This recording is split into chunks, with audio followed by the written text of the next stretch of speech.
Era!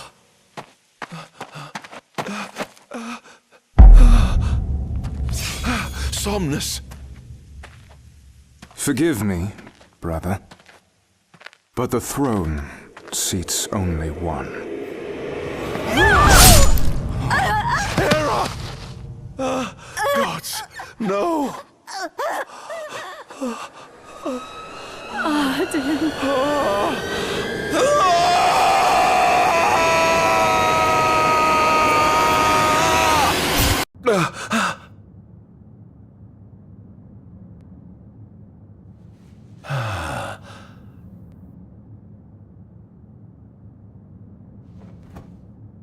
Ardyn. Ardyn, Chief Besithia would like to see you.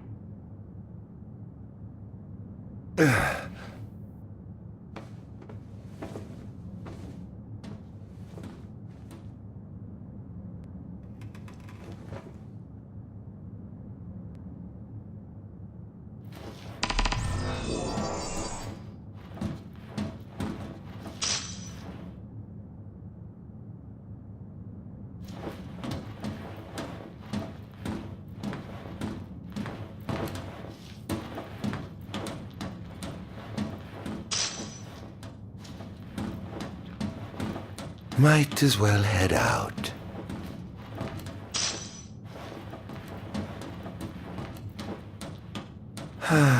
Nothing here to interest me. Nothing here to interest me.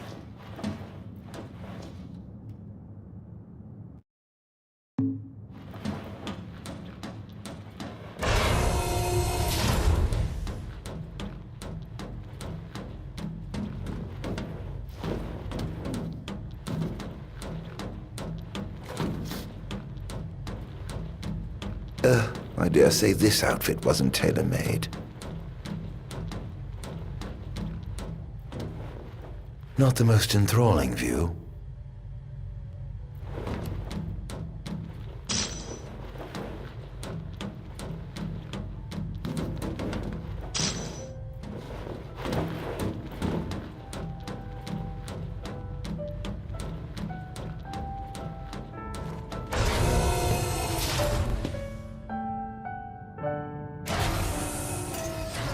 Come, have a seat.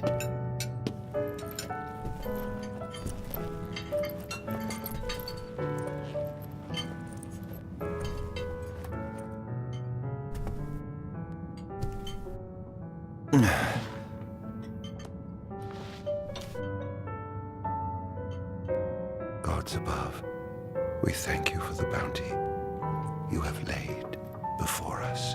Don't want your food getting cold, do you?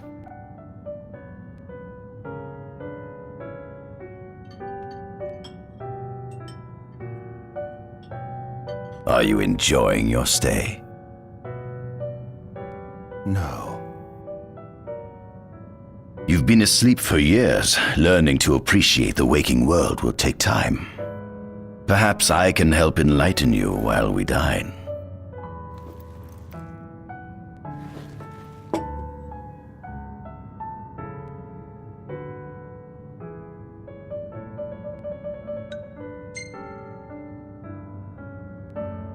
How long has it been since you brought me here? 204 days. Roughly 7 months or so. Then again, the Lucians had you locked away in that prison for nearly 2 millennia. I'd be more surprised if you hadn't lost all concept of time. You must loathe those Lucians for what they did to you.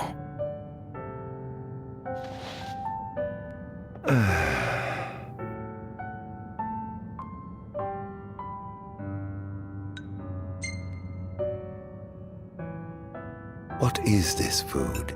Meat, cloned in this facility. Cloned? We cultivated somatic cells, used them as donors to fuse the nucleus transplant cells to the recipient oocytes, and then we... Enough! I've no ear for the ramblings of a lunatic.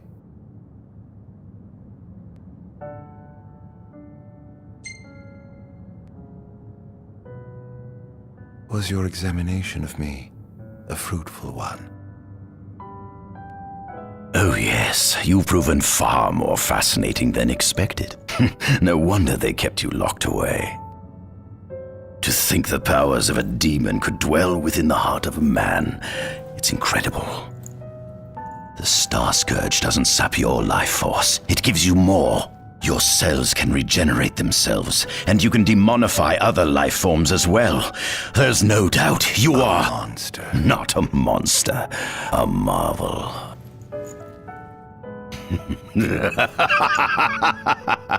I can't wait to unravel all your mysteries. What is it you want from me, anyhow? What about me interests you so? You said it yourself, didn't you? You were chosen by the gods. And frankly, with powers like yours, I'd say you're nearly a god in your own right. We need those powers that you possess. With your strength on our side, we could finally put an end to the gruesome war with Lucis. You too must desire the fall of the kingdom that cast you into exile. My desires are all in the past. The man who wronged you may have died long ago, but his descendants live on to this day. Surely you must bear them some feelings of ill will. My feelings are none of your concern.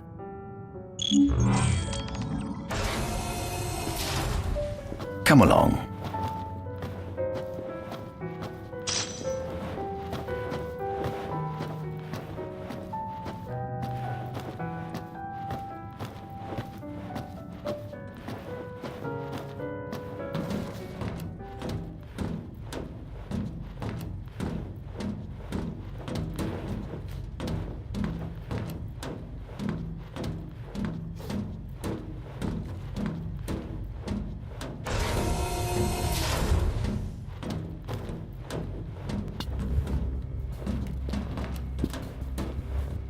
This is the fruit of my labor.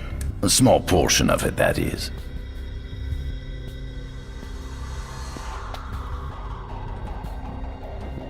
I envy you. A human life is too short to truly understand all there is to know about the world. Go on, have a look. Oh.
This is our world? It has been estimated that Eos came into existence some 4.5 billion years ago. Ancient myths tell tales of 6 protector gods who first alighted upon Eos in the ancient Solheim era. Fossils thought to be remains of the oldest members of the human race were discovered in the Pistala region. Some claim that humans discovered fire in the Sukarp region even before the dawn of the Solheim civilization. According to legend, the fire god Ifrit first bestowed his burning wisdom upon a man who later sat the throne of Solheim. The mechanized civilization of Solheim is presumed to have originated in the Disgai and Klain regions. Exactly when the civilization rose and fell, however, remains the subject of much investigation. The enormous crevasse separating the regions of Klain and Disgai is known as Telpar Crag. It is here that the War of the Astrals is said to have taken place. When Ifrit tried to reduce mankind to ash, the other gods fought back, and some claim this clash caused the collapse of Solheim. It is said that Ifrit, having lost the War of the Astrals, was interred atop the Rock of Ravito. After the war, the ice goddess Shiva allegedly sank into a deep slumber, nestled in the Goravas Rift of Volúp. To this day, no one knows what became of the blade god Bahamut. The earth god Titan can be seen supporting the meteor at the heart of the disk of Kothis in the sky. As for the storm god Rama, legend has it he sealed himself away within Fosha Hollow in the sky. The sea goddess Leviathan disappeared in the wake of the war. Some say she swam below the waves and slumbers beneath the city of Altisha. Some 2,000 years ago, the gods granted Somnus Lucis Caelum 2 gifts: the sacred stone and ring. With these in hand, he founded the kingdom of Lucis. In the centuries since, Lucis has managed to expand its territory while struggling to suppress a parasitic plague. As of ME 722, Mor's Lucis Caelum sits the throne as the 112th monarch of his line. Regis Lucis Caelum is King Mor's firstborn son, and first in line to succeed his father. Angelgard, off the coast of Golden Key, is an uninhabited island that Lucians regard as sacred ground. Ancient texts tell of a monster known as Adagium supposedly sealed away within, but investigations into its existence have yet to provide conclusive evidence. Soon after the establishment of the Kingdom of Lucis, House Fulleré founded the nation of Tenebrae. The Empire began its occupation of Tenebrae in ME 359. A move that was initially met with much apprehension. In order to assuage the dissenters, the Empire preserved the Oracle's home of Fenestala Manor. This concession was partially made for political purposes. House Fleuret enjoys close ties with the line of Lucis. The Accordo Protectorate has developed into a bustling league of towns at the heart of maritime trade. In ME 606, the Empire won an important battle against the allied forces of Lucis and Accordo, and in turn, annexed the Protectorate. The country is steeped in traditions and cultures that are incompatible with imperial rule, so the Empire has permitted it a measure of relative political autonomy. Centuries after the founding of Lucis, a movement to revive the lost civilization of Solheim arose around the Weltham region. Leading the charge was House Aldercapt, whose brave deeds brought about the rise of the Niflheim Empire. The Empire built upon Solheim's magic technology and employed it for military use. This new firepower helped the Empire fell its foes, taking Tenebrae in ME 359 and Accordo in ME 606. As of ME 722, under the direction of Emperor Aedalus Aldercapt, the Empire is developing new arms fusing magitech with demons. Vestiges of the ancient Solheim civilization can still be seen in the ruins of Piteous and Steeleth Grove. Several ancient structures also dot the forest of the Fallgrove that encircles Castlemark Tower. Excavation of these various sites is currently underway. In ME 501, during an expedition in the Ulwat region, the Imperial Army discovered a new species known as demons.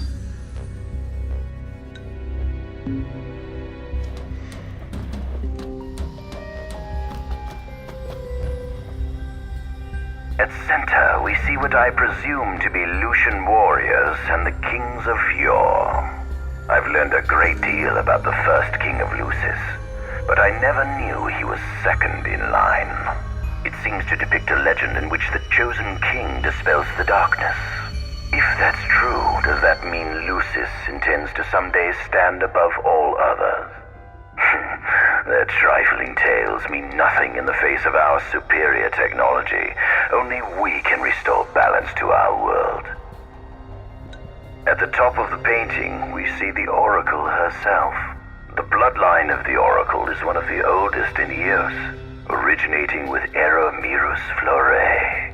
Only they possess the power to commune with the gods. This painting depicts the Oracle as some goddess of light herself. She'd doubtless prove a powerful ally if she could be persuaded. On the sides of the frame, we see the Hexathion. Conspicuously absent is the traitorous god of fire who started the Great War of old. Perhaps developing a deeper understanding of the demons will bring us closer to comprehending their divine counterparts. But what if I were to find a way to combine those two disparate elements? By my estimation, the grotesque creatures depicted here are likely demons. Could this mean these monsters will be harbingers of the apocalypse? If only we could find a way to harness their power for ourselves. The line of Lucis was chosen to eradicate evil from Eos. And with the divine on their side, how could they fail?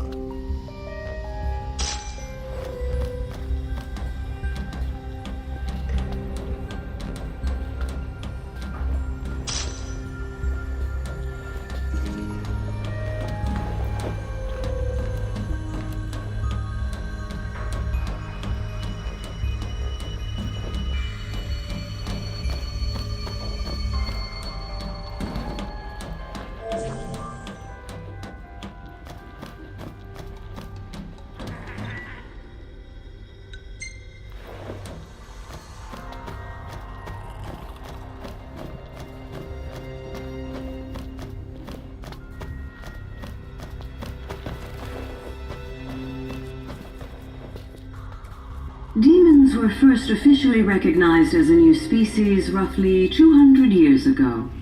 According to ancient texts, however, humans have suffered from a parasitic plague wrought by the demons for upward of 2 millennia. Demonification is caused by a mutant strain of plasmodia that takes root in living creatures and changes their cellular structures. Infected creatures begin to disperse miasmal particles, the spread of which is known as the Star Scourge. This model is a replica made from plaster poured into a demon-shaped cavity discovered deep underground. Demons sublimate when their vital functions cease, so this particular specimen must have vaporized after the mud around it had already solidified. Scientists believe this subject burrowed into the earth in order to shield itself from the light of the sun.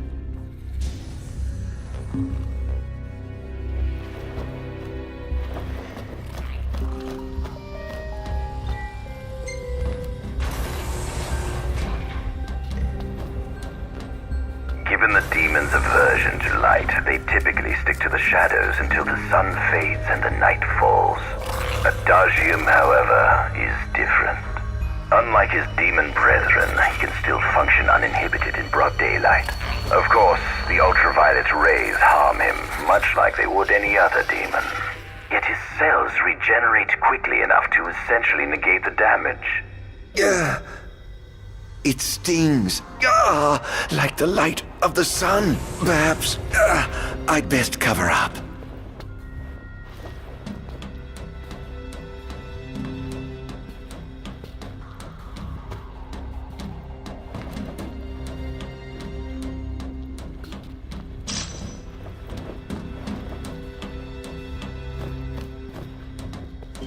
Do watch your step, won't you?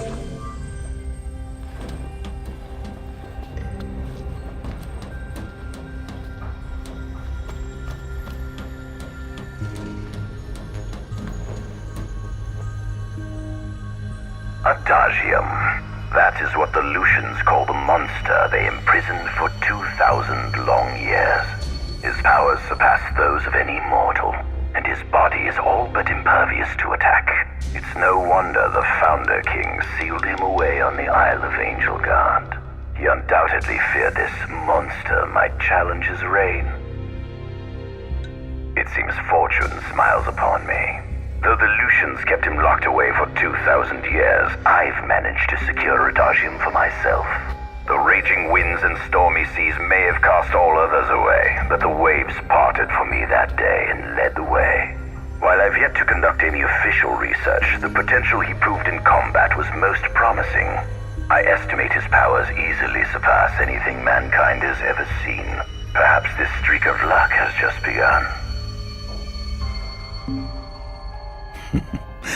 Fascinating, isn't it? I pored over the ancient texts and found scarcely a mention of you. I barely believed you existed till I saw you with my own eyes. With your help, my research is proceeding smoothly. You have my thanks.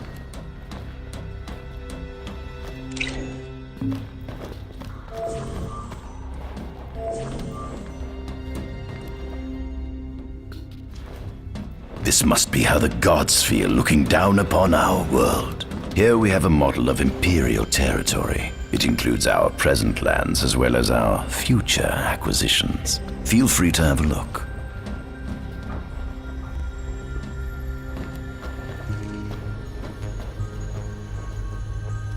There's something you should see. Come with me.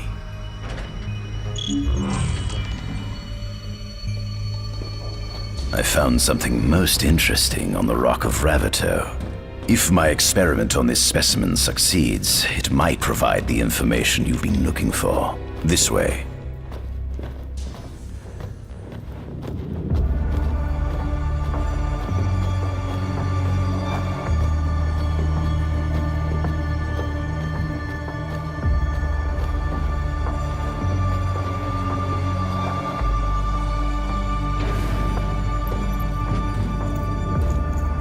Is that? Ifrit the Infernium. You subjugated a god and brought him here? He was sound asleep, just like the legend said he'd be, so we put him on ice. Do you think you could turn him into a demon? If you managed to demonify a deity, you could learn truths no mere mortal could ever dream of knowing. You'll access 2,000 years of his memories, and if you can control him, he'll be a weapon of supreme power. It's certainly an enticing offer, isn't it? Just think you could exact sweet revenge through divine retribution. How do you know what I want? I don't, but I know you have no other options. Well, shall we?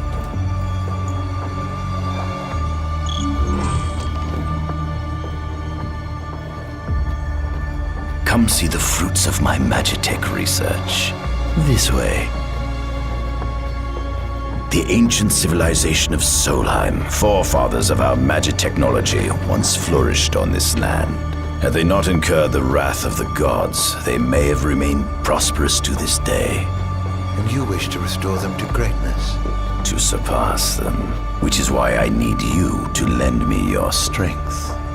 But I'm certain magic technology and demons are the keys to unlocking the door to a new future.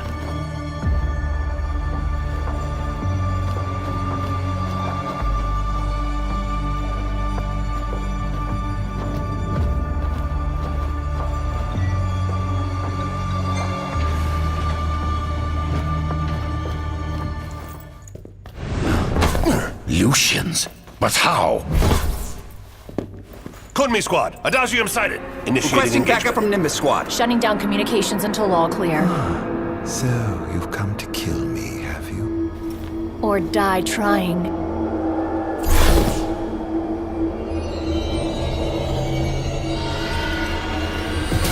Just as you assumed, so I nearly done by getting his arms on the constant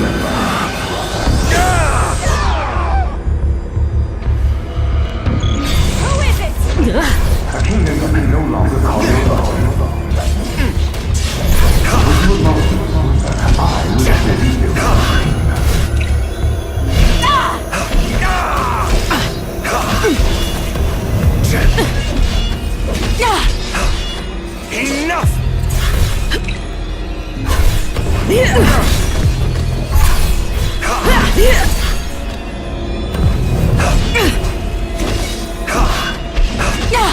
Enough!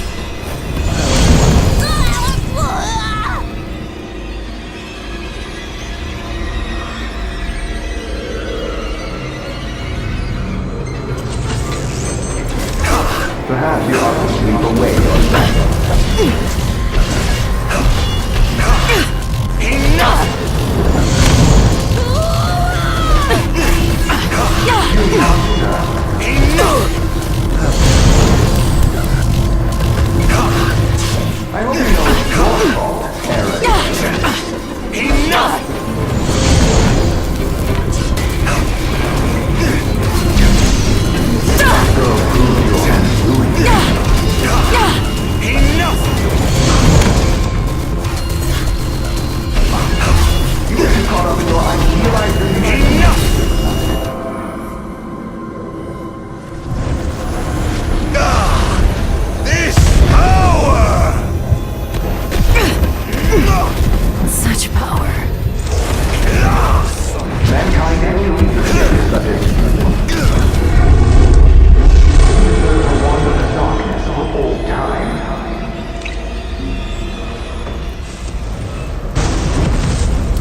him before he destroys everything!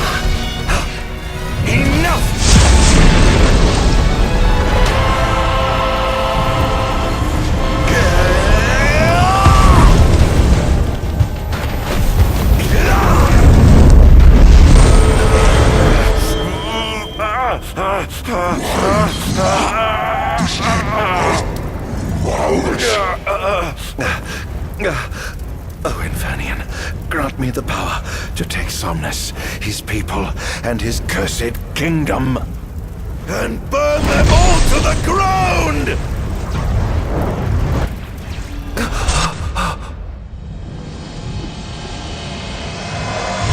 No!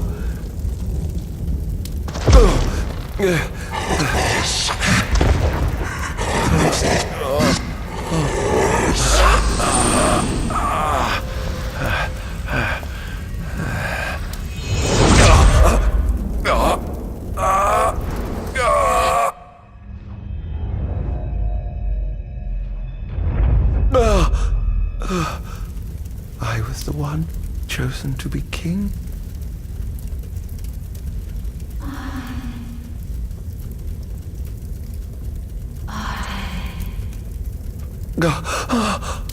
Ardyn.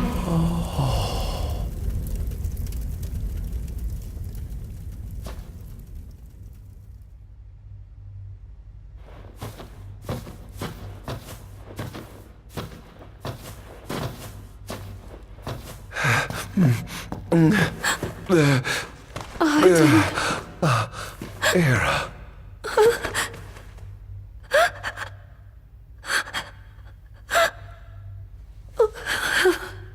Forgive me. Huh? I defied the will of the gods and revealed to Somnus you had been chosen to be king. I never dreamt he would try to kill you. But he did. Somnus fooled everyone, so he could usurp the throne. Everything that happened, it's all his fault. No! Listen to me. It's my fault. I'm the one who ruined your future. This was divine retribution for my sins. You've no sins to atone for. Gods! Answer me! Why have you burdened us with this fate? Era! Oh no! Era! Please! In the names of the gods above, fulfill your calling, Ardyn, and punish me for my sins. Era. Kill me. That's right. Kill her. Put that monster out of its misery, just like I did.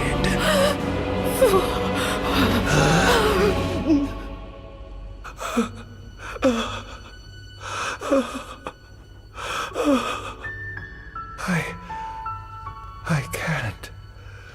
My calling is to save lives. Just like you saved that innocent man by turning him into a demon. Please, Ardyn.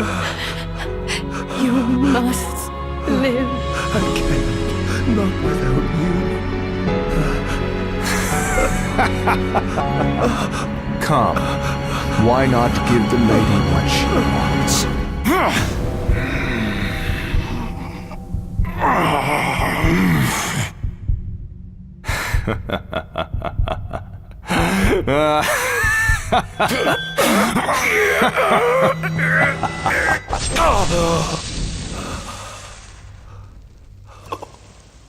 Once again, you failed to save her. No surprise. A monster can do naught but destroy.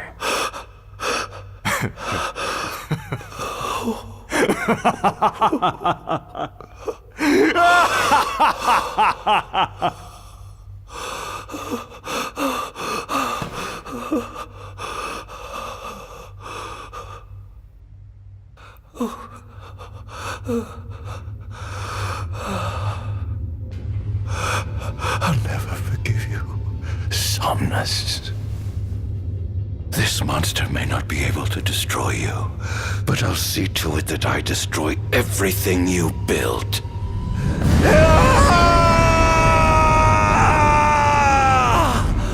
Hear me, gods above. No longer shall I supplicate you for pardon.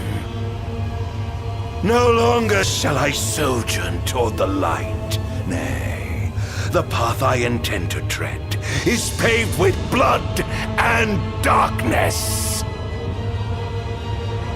No longer shall I seek your guidance. This path is mine to tread alone.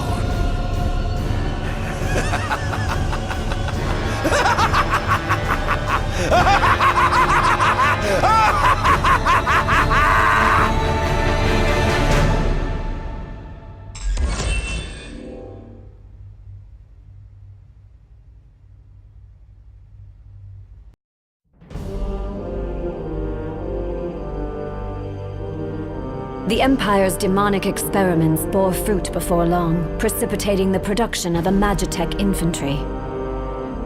As recognition for his contribution to this research, Ardyn Azunia was inaugurated as Imperial Chancellor. Thanks to its newfound firepower, Niflheim managed to break the stalemate that shackled the nation for more than 100 years, and, in turn, forced Lucis to scale back its magical barrier. The untimely passing of King Mors ushered in the era of a new monarch, and the young Regis Lucis Kylum succeeded the throne. Meanwhile, Ardyn began to spread the Star Scourge throughout the world, stealing people's memories and learning as much about the kingdom as he could. In time, those memories began to merge with his own, gradually transforming him into a wicked echo of his former self. And now, at long last, the time for his revenge has come.